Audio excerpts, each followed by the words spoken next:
복음서에 등장하는 인물 중에서 예수님과 가장 깊은 관련이 있는 그런 인물을 한 사람 고르라고 한다면 세례 요한이라고 해도 아마 과언이 아닐 것입니다.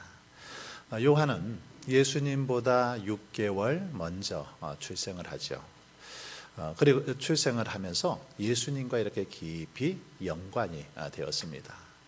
사역도 예수님보다 먼저 이렇게 하나님의 말씀을 선포합니다. 예수님에게 세례를 베풀었죠. 그의 제자들은 예수님의 제자들과 선의의 경쟁을 벌이기도 했습니다. 그는 헤롯의 잘못을 공개적으로 이렇게 지적을 하죠. 그러다가 감옥에 갇혔습니다. 감옥에 갇혔고 결국 헤로디아의 음모에 의해서 참수형을 당했던 인물 세례 요한입니다.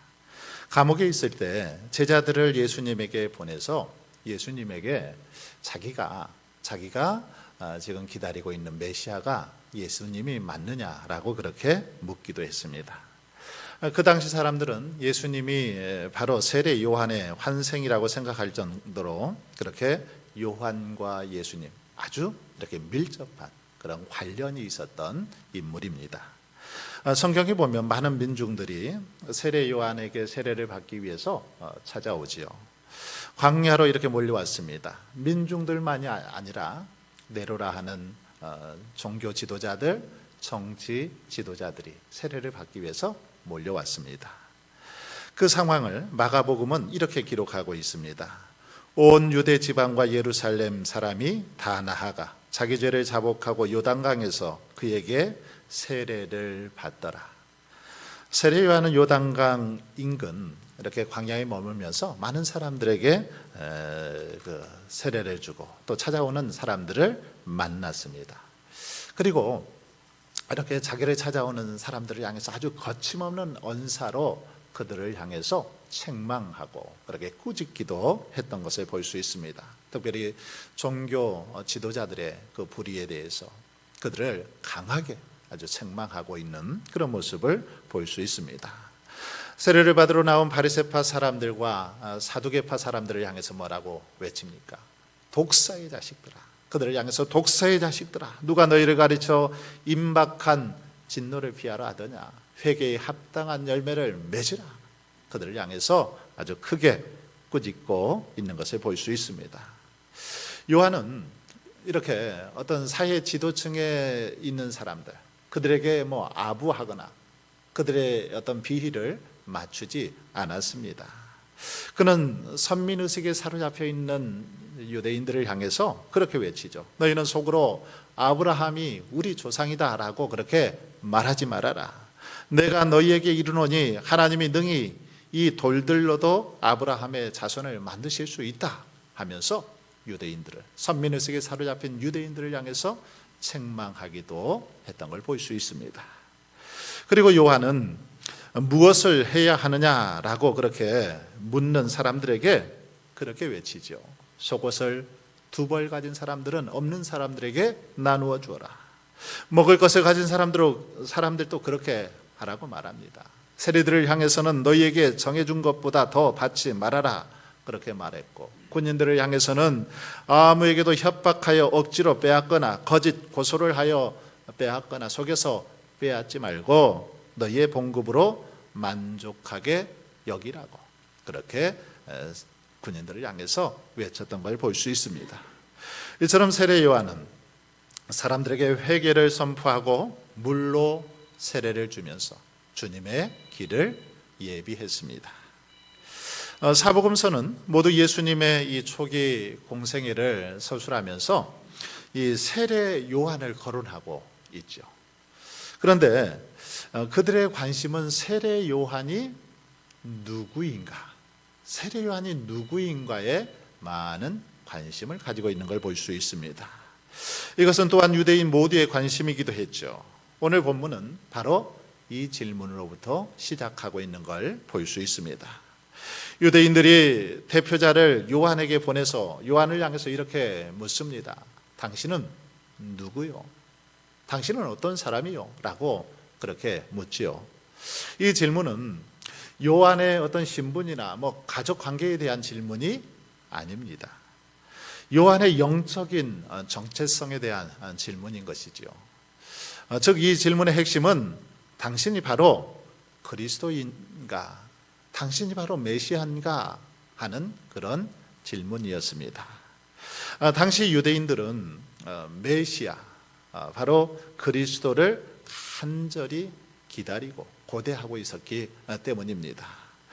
그들의 질문에 요한은 뭐라고 대답합니까? 나는 그리스도가 아니다 라고 대답하죠. 나는 너희들이 기다리던 그리스도가 아니다 라고 말합니다. 그러자 그들이 다시 질문을 해요. 뭐라고 질문합니까? 그러면 엘리야요? 요한은 엘리야도 아니라고 대답합니다. 그렇다면 선지자요? 라고 묻습니다. 선지자도 아니라고 말하지요. 그러자 또다시 묻습니다. 당신은 자신에 대해서 무엇이라 생각하고 무엇이라 하고? 라고 그렇게 묻습니다. 질문을 슬슬 피해가지 말고 똑부러지게 대답하라는 것이죠.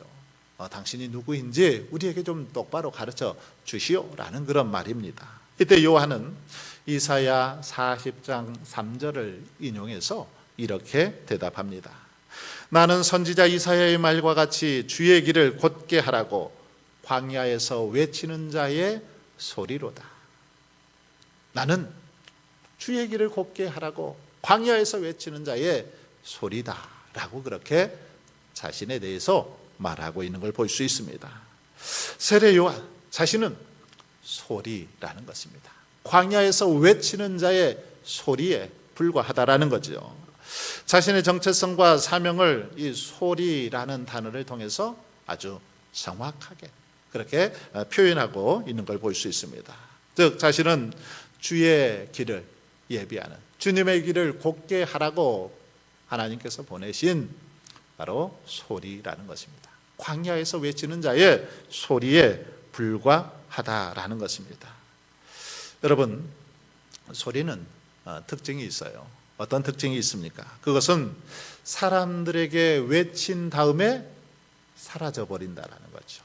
지금 제가 이렇게 말을 하고 있지만 이 말소리 금방 순식간에 사라지고 맙니다. 이 세례 요한은 소리였기 때문에 외치는 자의 소리로서 살아가다가 헤롯 왕에게 목이 베이고 이 세상에서 사라졌습니다. 그럼 그가 외쳤던 소리 무엇입니까? 뭐라고 그가 외칩니까? 때가 찼고 하나님의 나라가 가까이 왔으니 회개하고 복음을 믿으라 라는 그런 외침이었습니다. 때가 찼고 하나님의 나라가 가까이 왔으니 회개하고 복음을 믿으라. 이게 세례 요한의 외침의 소리였습니다. 또한 예수님께서 자기에게 이렇게 나오심을 보고 보라 세상 죄를 지고 가는 하나님의 어린 양이로다 라고 소리쳤던 것을 알 수 있습니다. 여러분, 이스라엘 백성들은 고난의 역사 속에서 메시아가 오시기를 학수고대하고 있었습니다. 왜 그렇습니까? 왜 그렇게 예수님을 고대했을까요? 당시 유대 땅은 로마의 이 지배 아래 있었기 때문에 말할 수 없는 그 고통, 말할 수 없는 핍박을 당하고 있었기 때문이죠. 참으로 당시의 유대 땅은 어둡고 암담한 그런 현실 속에 있었습니다. 정치적으로나 사회적으로 매우 불안하고 참으로 그런 암담한 현실이었습니다. 헤롯 왕이 동생의 아내를 취해 자기 아내로 삼을 만큼 도덕과 윤리는 땅바닥에 떨어져 있었습니다. 도처에 강도들의 출몰이 잦았고 온갖 부도덕한 행위들이 만연했던 땅이었습니다. 경건의 능력은 없고 모양만 있었습니다. 참으로 어둡고 혼란한 그런 사회였지요. 그래도 이스라엘 백성들이 희망을 잃지 않았던 것은 2000년 동안 끈질기게 이어져 내려온 바로 메시아의 대망 사상이 그들에게 있었기 때문이죠. 이제 곧 조금만 참고 기다리면 우리를 구원하기 위해서 메시아가 오실 것이다 라는 메시아 대망 사상이 그들에게 있었기 때문에 그 어려움도 고통도 이겨낼 수 있었다라는 것입니다. 나라를 잃고 이리저리 떠돌아다녔지만 온갖 핍박과 고난 속에서도 포기하지 않았던 것, 그들 안에 메시아 대망 사상이 있었기 때문입니다. 하지만 메시아를 갈망하는 이스라엘 백성들에게 하나님께서는 400년 동안은 침묵하셨습니다. 우리가 신약과 구약의 그 400년의 이 공간이 있죠. 이것을 신구약 중간기 400년 침묵기라고 하는데, 하나님께서는 이 기간에는 침묵하셨습니다. 구약에서는 선지자들을 통해서 하나님의 말씀을 대언하시고 선포해 주셨는데, 이 기간에는 선지자들을 보내주시지 않았습니다. 예언자들도 활동하지 않았습니다. 그런데 이제 이 400년의 침묵을 깨고 광야에서 다시 메시지가 선포된 것입니다. 바로 세례 요한을 통해서 이 메시지를 선포하신 거죠. 세례 요한이 나타나서 외치기 시작한 겁니다. 그러자 가뭄의 담배를 만난 듯이 많은 이스라엘 백성들이 세례 요한의 이 외침을 듣기 위해서 광야로 그렇게 몰려온 것이죠. 그리고는 많은 기대감을 가지고 당신이 하나님께서 보내신다고 약속하신 그 메시아냐고 묻는 것입니다. 당신이 하나님께서 약속하신 그 말씀이요, 메시아요, 그리스도요 라고 묻는 것이죠. 그런데 세례 요한은 그들을 향해서 뭐라고 말합니까? 나는 메시아가 아니다, 소리이다 라고 그렇게 대답하고 있는 걸 볼 수 있습니다. 요한복음 1장 1절에 보시면 태초에 말씀이 계시니라, 이 말씀이 하나님과 함께 계셨으니 이 말씀은 곧 하나님이시니라. 이 말씀은 곧 하나님이시니라. 예수님께서는 말씀이 육신이 되어 우리 가운데 오셨는데, 그들이 예수 그리스도를 향해서 그 세례 요한을 향해서 당신이 말씀이냐라고 묻는 것은 당신이 곧 하나님이냐, 당신이 하나님께서 보내주시겠다고 약속하신 메시아이냐라고 그렇게 묻는 것입니다. 그런데 이때 세례 요한은 아니, 나는 말씀이 아니라 소리이다라고 그렇게 대답하고 있는 것입니다. 나는 당신들이 기다리는 말씀 곧 메시아가 아니라 단지 광야에서 외치는 자의 소리일 뿐이다 라고 그렇게 대답합니다. 여러분, 그렇다면 말씀과 이 소리 어떤 관계가 있습니까? 말씀은 어떤 것에 대한 내용이죠. 내용입니다. 소리는 그것을 전달하는 매체입니다. 말씀을 전달하는 매체가 바로 소리입니다. 말씀이 목적이라면 소리는 수단이지요. 소리를 통해 말, 즉 내용을 전달하는 것입니다. 그런데 우리들이 아무리 이렇게 소리를 막 크게 질러도 이 소리가 전달되지 않을 때가 있습니다. 전달되지 못할 때가 있습니다. 어떨 때일까요? 내용을 모를 때입니다. 그 내용이 무엇인지 좀처럼 모를 때 들려도 이해가 안 되고 들리질 않는 것입니다. 말의 내용을 모르면 우리의 소리는 전혀 쓸모가 없더라는 것이죠. 이처럼 우리가 말씀이신 예수님을 모르고 하나님의 뜻을 모른다라면 어떨까요? 그 소리는, 광야에서 외치는 그 소리, 그렇게 하나님의 뜻도 모르고 하나님에 대해서 제대로 알지 못하고 외치는 소리는 아무 소용이 없다라는 것입니다. 이렇게 세례 요한은 자신을 말씀, 곧 하나님의 아들이신 예수님을 전하고 사라지는 소리라고 그렇게 지금 대답하고 있는데, 이것은 자신의 정체성을 분명히 알고 인식하고 대답하는 것을 볼 수 있습니다. 지금 세례 요한은 자신이 어떤 존재인가를 알았다라는 것입니다. 사람들은 당신이 메시아요, 당신이 우리가 기다리던 그리스도요 라고 물을 때 나는 소리일 뿐이다 라고 그렇게 대답합니다. 이것은 세례 요한이 자신이 지금 어떤 존재인지 분명하게 인식했다라는 것입니다. 나아가 이것은 자신의 삶의 목적이 무엇인지 분명히 알고 있었다라는 그런 의미이기도 합니다. 그렇습니다. 세례 요한은 자신의 삶의 목적이 무엇인지, 자신의 사명이 무엇인지, 자신의 역할이 무엇인지 분명히 깨닫고 있었다라는 것입니다. 그래서 세례 요한은 많은 사람들이 메시아이기를 기대하며 자신의 주변에 이렇게 모여들었을 때 나는 너희들이 기다리는 메시아가 아니다. 나는 그분의 신발끈도 풀 수 없는 그런 사람이다 라고 그렇게 말하고 있는 걸 볼 수 있습니다. 여러분, 하지만 이렇게 세례 요한이 이렇게 말할 수 있는 거 결코 쉽지만은 않을 것 같습니다.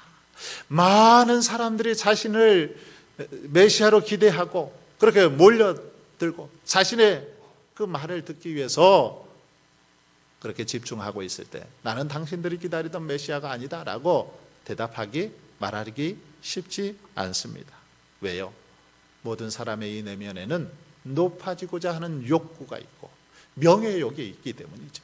세례 요한 역시 그렇지 않았겠습니까? 수많은 사람들이 모여들어서 자기를 따랐을 때 내가 당신들이 기다리던 메시아다라고 그렇게 말하고 싶지 않았겠습니까? 하나님과 같이 되려는 욕망이 있기 때문에 사람들은 이렇게 많은 사람들이 알아주고 인정해 줄 때 내가 메시아다 이렇게 외치기 쉽습니다. 많은 이 적그리스도가 나타나는 이유도, 많은 또 이단의 교주들이 나타나는 것도 이런 이유 때문이죠. 사람들에 의해서 조금 인정받고 힘이 생기니까 자신이 곧 하나님인 것처럼, 자신이 곧 메시아인 것처럼 그렇게 행동하더라는 것입니다.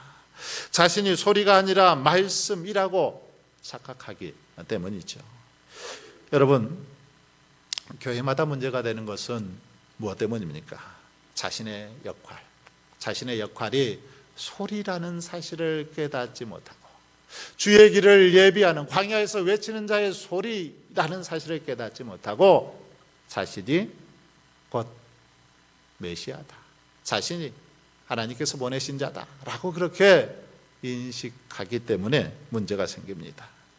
우리의 삶 속에 갈등과 대립이 끊이지 않는 것도 자신이 소리라는 사실을 인식하지 못하기 때문에 많은 문제가 발생하는 걸 볼 수 있습니다. 소리의 역할로 부름받았는데 말씀의 역할을 하려고 하고 주목을 받으려고 하다 보니 자꾸 여러 문제가 발생하는 것입니다. 여러분, 오늘 우리들의 대부분의 고통과 염려 무엇 때문입니까? 더 많은 것을 누리고 높아지고 성공하고자 하는 욕심 때문이죠. 내가 더 인정받고 싶어하고 내가 정말 주인공이 되고 싶어하고 내가 메시아가 되고 싶어하는 그런 욕심 때문에 많은 문제들이 생기더라는 것입니다. 복음주의 설교자로 잘 알려진 존 파이퍼 목사가 쓴 돈, 섹스, 권력이라는 그런 책에 보면 권력의 위험성에 대해서 이렇게 말하고 있습니다. 권력이 위험한 것은 그것이 악을 불러오기 때문일 뿐만 아니라 권력을 가진 사람을 높이는 데 쓰일 수도 있기 때문이다. 모든 인간은 영광을 동경하며 권력이 그 영광의 일부가 될 수 있기 때문에 이 권력을 얻음으로써 이런 존경을 받으려는 유혹을 받는다. 우리는 존경을 받고 칭송을 받고 싶어 하기에 박수를 받게 해주는 권력에 굴복하게 된다. 이것이 권력이 가진 커다란 위험이다라고 그렇게 말하고 있습니다. 여러분, 사람들은 누구나 권력 좋아합니다. 하지만 이 권력, 이것을 잘 다스리지 못하면 아주 위험한 그런 것임을 볼 수 있습니다. 세례 요한은 당시 많은 권력과 영향력이 있는 사람이었죠. 수많은 사람들이 자신을 따랐기 때문에 자신의 그 권력 얼마든지 사용할 수 있었습니다. 마음만 먹으면 그 힘을 이용해서 얼마든지 자기 자신을 높이는데 사용할 수 있었습니다. 그러나 세례 요한은 그렇게 하지 않았습니다. 그는 자신이 말씀이 아닌 곧 메시아가 아닌 소리 힘을 자각하고 있었기 때문입니다. 자신은 단순히 예수님의 길을 곧게 하는, 예수님이 오실 길을 준비하는 그런 자에 불과함을 알았기 때문에 자신은 주인공이 아니라 단지 엑스트라에 불과함을 알았기 때문에 지금 그렇게 살아가고 있다는 것입니다. 여러분, 우리 사회에서 갑질이 끊이지 않습니다.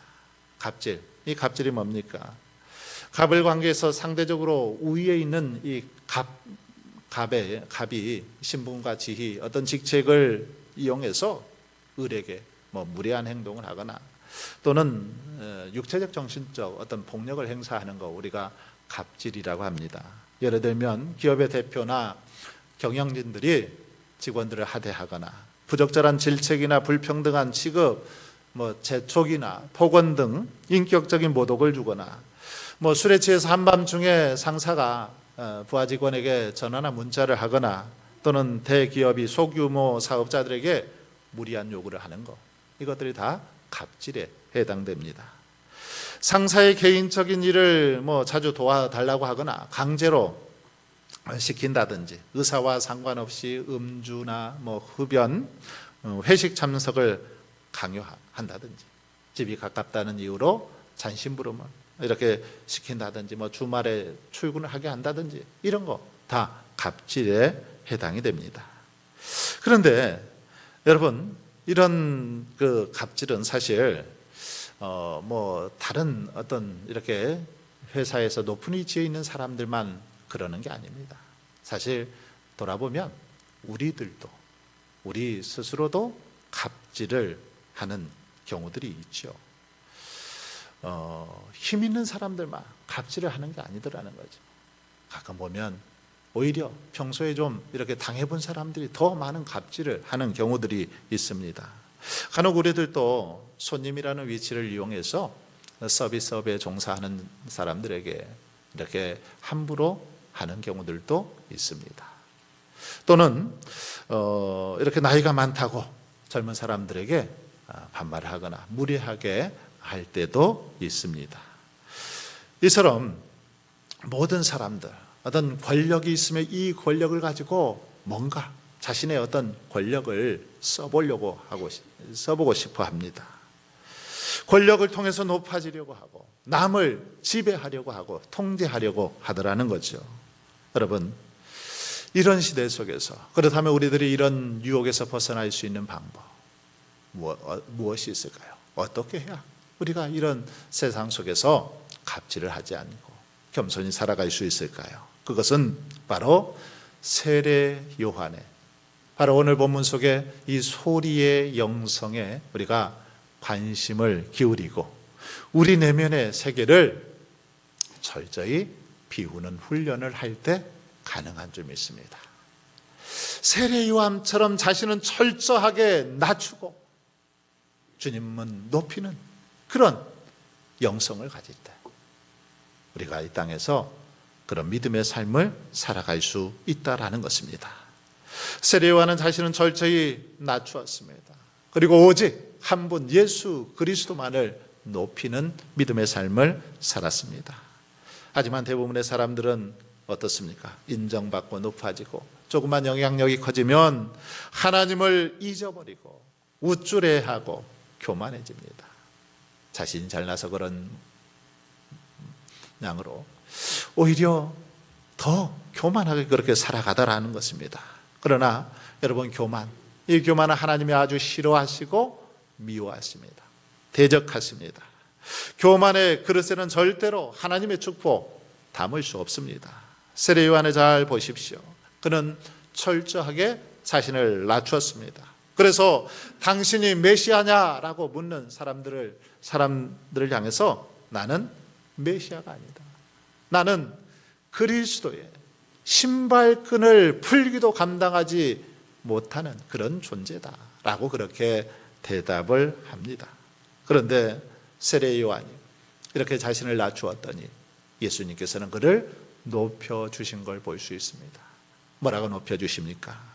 세례 요한을 향해서 여자가 낳은 자 중에 요한보다 큰 자가 없다라고 예수님께서는 아주 요한을 높여주시는 것을 볼 수 있습니다. 사랑하는 성도 여러분, 우리는 모두 세례 요한과 같이 주의 오시는 길을 곧게 하라고 부름받은 자들입니다. 주님의 길을 준비하는 자들로 부름받았습니다. 이제 2000년 전에 이 세상 가운데 겸손의 왕으로 오셨던 우리 주님께서는 다시 재림주로 이 땅에 오실 것입니다. 이 대림절에 우리는 다시 오실 주님을 기다리면서 주님께서 오시는 그 길을 곧게 하고 또 준비하는 저와 여러분이 될 수 있기를 바랍니다. 그렇다면 주님의 길을 곧게 하는 일 어떻게 하는 것일까요? 그것은 우리가 어떤 소리가 되는가와 아주 밀접한 관련이 있습니다. 우리가 어떤 소리가, 이 세상에서 그리스도인으로서 성도로서 어떤 소리가 되는가와 아주 밀접한 관련이 있음을 깨닫게 됩니다. 세례 요한은 광야에서 외치는 자의 소리였습니다. 광야는 홀로 있는 아주 적막한 곳입니다. 그러나 홀로 있기에 하나님의 소리를 잘 들을 수 있는 곳이기도 합니다. 광야는 자신의 생명과 삶을 철저히 하늘에 의존해야만 살아갈 수 있는 곳이 광야입니다. 그러기에 자기 자신을 비우고 내려놓을 수 있는 곳입니다. 그러한 곳에서 바라는 소리 어떻습니까? 참으로 청아하죠. 깨끗합니다. 아름답습니다. 또한 그 소리는 듣는 이들로 하여금 자신을 보고 회개케 만드는 거룩한 능력을 가진 그런 소리이기도 합니다. 또한 이 소리는 자신이 단지 소리에 불과하다. 소리에 불과한, 광야에서 외치는 자의 소리에 불과함을 아는 겸손한 소리입니다. 주님의 오시는 길을 곧게 하는 것, 우리 역시 이런 광야의 소리가 되어서, 광야에서 외치는 소리가 되어서 이 죄 많고 복잡한 이 세상에 거룩한 울림을 주며 살아가는 삶입니다. 우리들이 성도로서 그리스도인으로서 거룩한 이 울림을 주는 그런 소리가 되어야 된다는 것입니다. 바라기는 저와 여러분이 수많은 소리와 잡음들이 난무한 이 세상에 참으로 희망을 주고 위로를 주는 광야에서 외치는 자의 소리가 되어서 주의 길을 곧게 하고 주님의 길을 준비하는 그런 믿음의 삶을 살아갈 수 있기를 바랍니다. 이런 은혜가 저와 여러분의 삶 속에 함께 하시길 주의 이름으로 축원합니다.